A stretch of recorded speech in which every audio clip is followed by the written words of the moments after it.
Très bien, donc on va aller au niveau du module.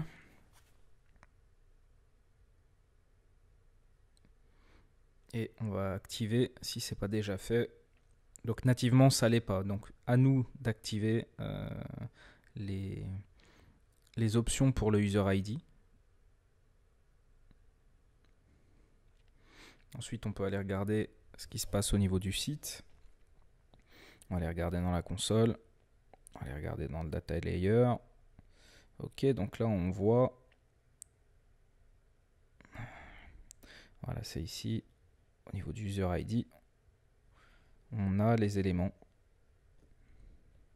Et on va se servir justement de la valeur de la variable user ID qui est dans ce data layer pour pouvoir aller envoyer l'information à Google Analytics. Donc on retourne dans Google Tag Manager. On va aller créer une variable data layer. Donc par principe, je commence toujours le nom par DL. Voilà, variable de couche de données. On a vu que ça s'appelait user ID. Ok, on peut enregistrer, très bien. Ensuite, on va aller transmettre l'information à Google Analytics. Donc on retourne dans notre balise, dans notre variable Google Analytics. On va aller dans les champs à définir, ajouter un champ. C'est donc l'user ID et la valeur, c'est la valeur de la variable DL user ID, celle qui est dans le data layer. Ok, donc là on peut enregistrer. Et puis on peut publier, comme ça c'est fait.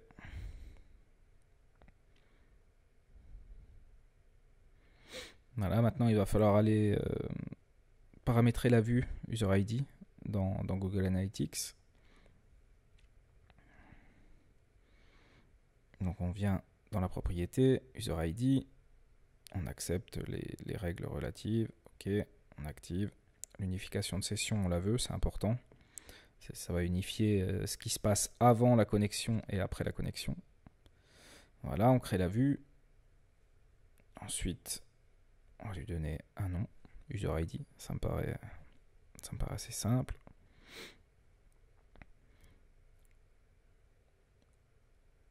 Ok, alors on va valider.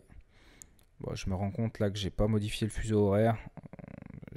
On peut le modifier après coup, c'est pas bien grave. Ok, donc on va aller dans les paramètres de la vue.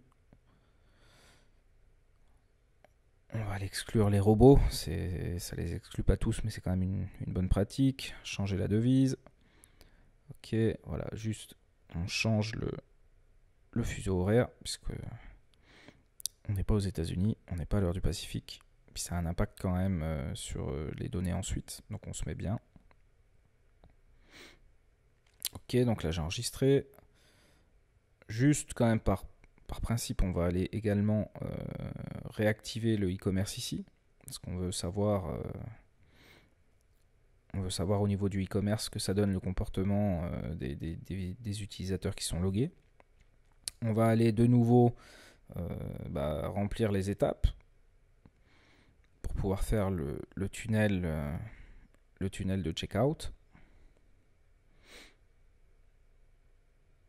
Donc ça c'est classique, récapitulatif de commande, ok. L'adresse. Ensuite, tout ce qui est livraison. Enfin, ce qui est paiement.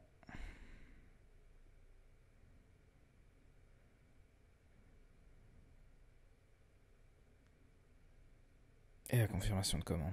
Notez que si vous êtes en one page checkout, c'est différent. C'est un cas qui est différent.